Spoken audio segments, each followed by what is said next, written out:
Bismillahirrahmanirrahim. Assalamualaikum warahmatullahi wabarakatuh.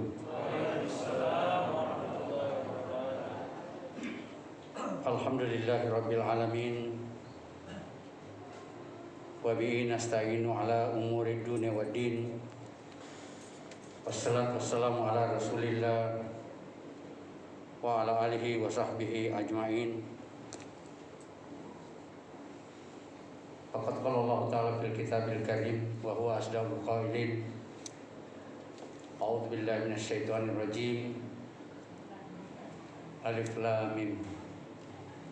Dzalikal kitabu la raiba fihi hudan lil muttaqin. Alladzina yu'minuna bil ghaibi wa yuqimuna ash-sholata wa mimma razaqnahum yunfiqun. Wa qala ta'ala aidan wa minan nasi may yaqulu amanna billahi wa bil yawmil akhir wa ma hum bimu'minin. Wa qala ta'ala aidan innal ladzina kafaru sawa'un 'alaihim a anzartahum am lam tunzirhum la yu'minun. Jamaah tarawih yang sama berbahagia pada malam yang ke-20 ini, 21 ya, malam ke-21 ya, hari ke-20 tadi, itu di mana-mana banyak yang mengikuti sunnah Rasulullah, yaitu melakukan iktikaf di masjid, yang mana ada yang bermalam, ada juga yang tidak, supaya kita tidak salah paham atau gagal paham. Dari Aisyah radhiyallahu anha memang pernah menyampaikan bahwa Rasulullah itu tidak pernah meninggalkan 10 malam terakhir untuk iktikaf di masjid, kecuali pada tahun meninggalnya iktikafnya itu 20 malam. Tapi pernah dia tidak iktikaf pada bulan Ramadan, maka dia ganti iktikaf 10 malam atau 10 hari di bulan Syawal. Dan ijma' para ulama mengatakan iktikaf itu sunnah. Sekali lagi sunnah, bukan wajib. Tapi ada yang pernah tanya, Ustaz, apakah memang hanya sunnah itu iktikaf? Saya jawab tidak, ada juga wajib. Yang mana yang wajib, Ustaz? Apabila ada orang yang bernazar, apabila saya sembuh misalnya dari penyakit, saya mau iktikaf 2 malam, berarti wajib dia lakukan. Tapi kalau tidak ada nazar, itu sunnah. Berapa lama iktikaf? Boleh 10 hari 10 malam. Dan ada seorang sahabat mengatakan, saya hanya tinggal sejenak.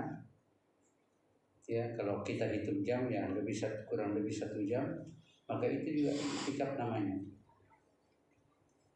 Tidak boleh iktikaf di musola, tidak boleh iktikaf di tempat-tempat sholat yang lain, misalnya di kantor ada musola, di masjid yang memang dipakai untuk sholat Jumat, itulah iktikaf.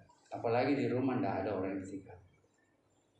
Karena bukan iktikaf yang saya mau bawakan, saya hanya menghimbau bahwa sering terjadi sesuatu yang salah kaprah. Pernah ada masjid, saya ceramah begini, ada diskusi, terus ada yang tanya macam-macam, saya jawab. Terus ada yang nyolong, makanya iktikaf. Saya kaget, kenapa Pak? Dia itu tidak iktikaf, dia tidak tahu apa-apa. Di sini letaknya, jangan sampai ada yang iktikaf merasa sombong bahwa dia lebih hebat daripada yang tidak iktikaf. Dan ada juga jangan iktikaf merasa ini, tergantung. Amalnya itu Allah yang tahu. Untuk apa juga kita iktikaf kalau kita ikut-ikutan? Ya, jadi ini hanya sekedar mengingatkan supaya kita tidak salah. Mereka yang iktikaf jangan merasa punya kelebihan dan yang tidak merasa kurang, tapi mari kita kembalikan bahwa hanya dua kata akram dalam Al-Quran. Pertama ayat ketiga dari surat yang pertama turun, ya, Al-Falaq, dan yang kedua surat Al-Hujurat ayat 13. Itu akram, mulia. Kalau ayat ketiga dari surah yang pertama turun, Iqra wa rabbukal akram. Akram itu kembali kepada Allah yang Maha Mulia. Al-Hujurat ayat 13, Inna akramakum indallahi atqakum. Yang mulia di antara kamu ada yang paling tinggi takwanya. Nah, Ibu dan Bapak sekalian, karena itulah pada malam ini saya ingin membawakan sebuah topik yang biasa-biasa saja, tetapi mungkin kita membutuhkannya, yaitu ciri orang yang benar dan selamat. Ya, banyak orang benar tapi tidak selamat, tapi tidak mungkin orang selamat kalau tidak benar. Jadi ciri orang yang benar dan selamat. Tadi saya bacakan awal surah Al-Baqarah, itu ada 3 ciri. Innal ladzina amanu, ya, jadi orang yang beriman pada awalnya, ya. Dzalikal kitabul la raiba fihi hudal lil muttaqin, orang-orang muttaqun alladzina yu'minuna bil ghaibi, beriman. Maka golongan yang pertama adalah golongan yang beriman. Golongan yang kedua tadi saya langkahi, ya. Innal ladzina kafaru sawa'un, ya. Jadi orang kafir. Siapa itu orang kafir? Adalah orang yang ingkar.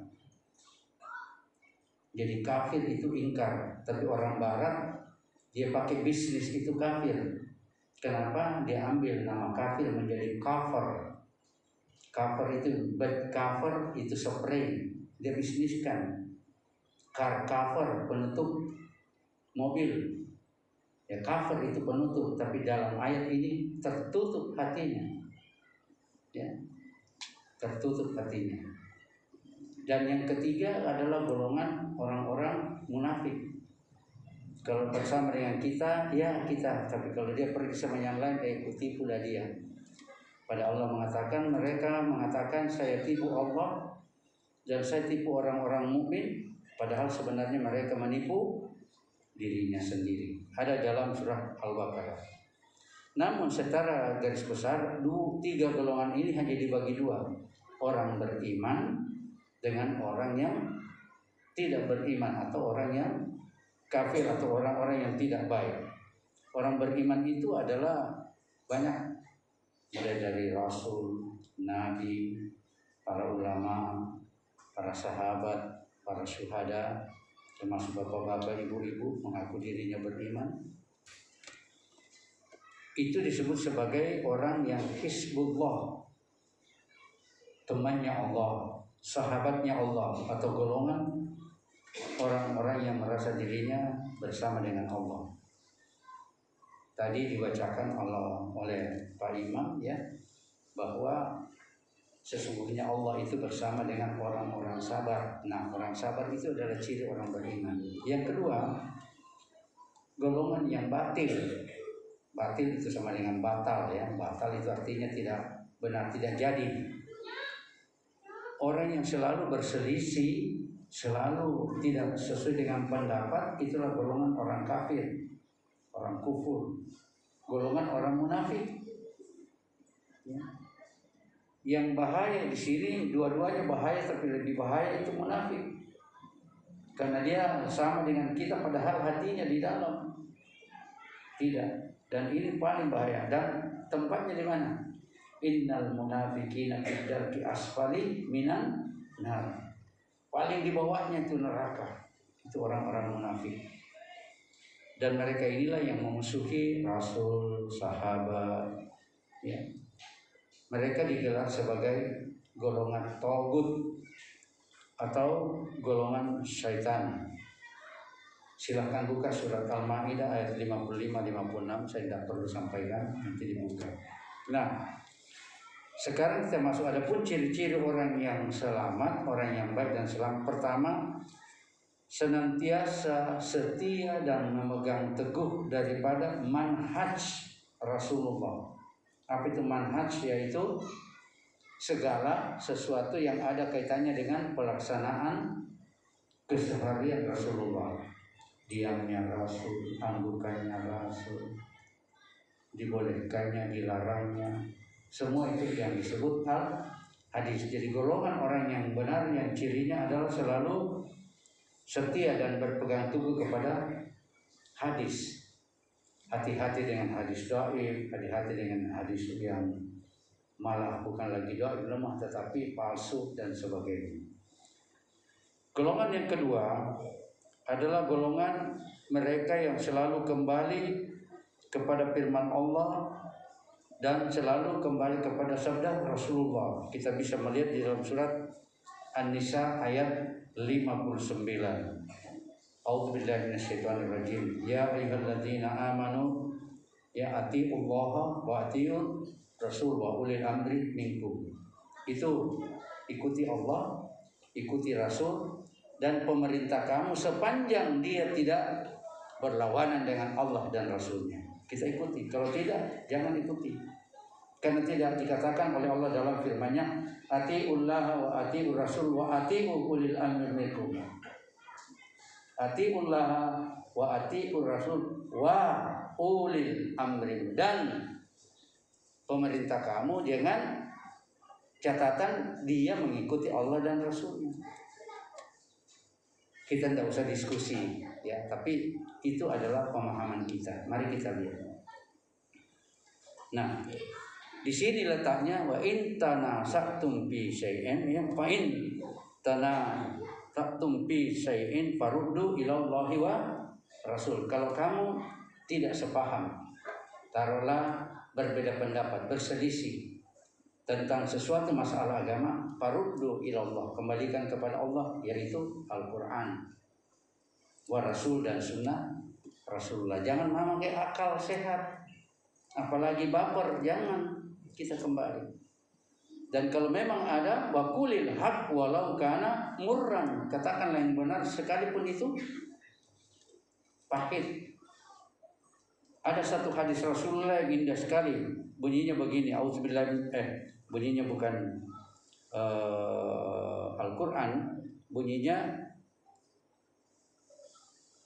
man kana yu'minu billahi wal yaumil akhir. Siapa yang percaya kepada Allah dan hari pembalasan dia yakini, fal yakul khairan, katakanlah yang benar, au liyasmut. Kalau kamu tak mampu ucapkan, katakan yang benar, lebih baik kamu diam.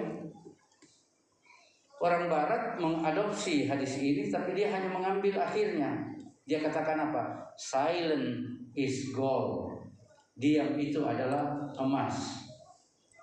Nenek Malomo atau Lontara mengambil dua-duanya, tetapi hanya yang terakhir dengan pertengahan. Apa itu? Salah kemetee ulawang memekoe. Kalau kau berkata, ya itu biasanya ada bohongnya. Tapi kalau kau diam, itu lebih baik. Tapi hadis Rasulullah tidak. Jangan hanya kamu diam, katakan dulu yang benar.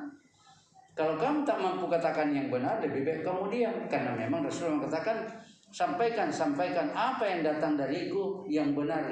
Maka orang yang benar adalah orang-orang yang selalu mengikuti Allah dan Rasulnya.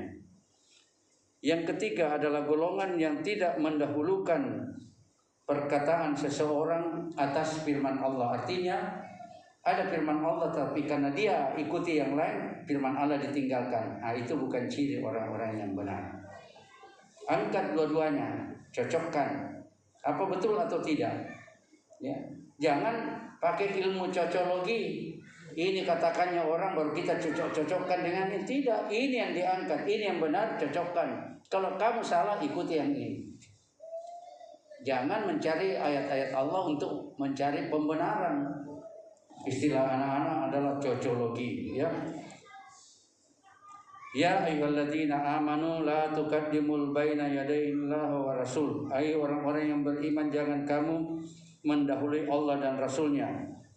Wattaqullah innallaha sami'un alim, dan takutlah kamu kepada Allah, sesungguhnya Allah itu Maha mendengar lagi maha mengetahui. Ini surat Al-Hujurat yang mengatakan bahwa jangan mendahulukan perkataan atau keinginan kamu daripada keinginan Allah.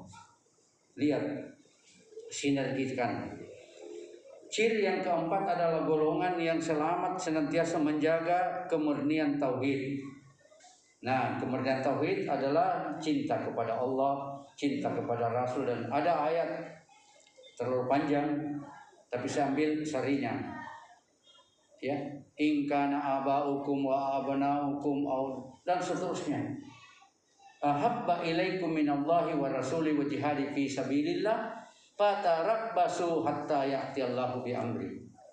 Jika kamu memang bapakmu, istrimu, saudaramu, keluargamu, rumahmu, ya tempat tinggalmu, wa masakin tardawnaha, kemudian wa tijaratan tahsawna kasadaha, perniagaan yang kamu takut merugi padanya, apa yang terjadi? Fatarabbasu, tunggu. Allah akan berikan perintah kepadamu. Hati-hati melihat itu kejadian sekarang ini. Mungkin ada apa itu di Palu, ada apa itu di Sigi, ada apa itu di Mamuju, ada apa? Tidak tahu. Inilah barangkali perintahnya Allah. Terlebar pembakaran. Makanya Jangkit juga bangga bahwa Makassar ini tidak ada apa-apanya. Semua bagus. Alhamdulillah.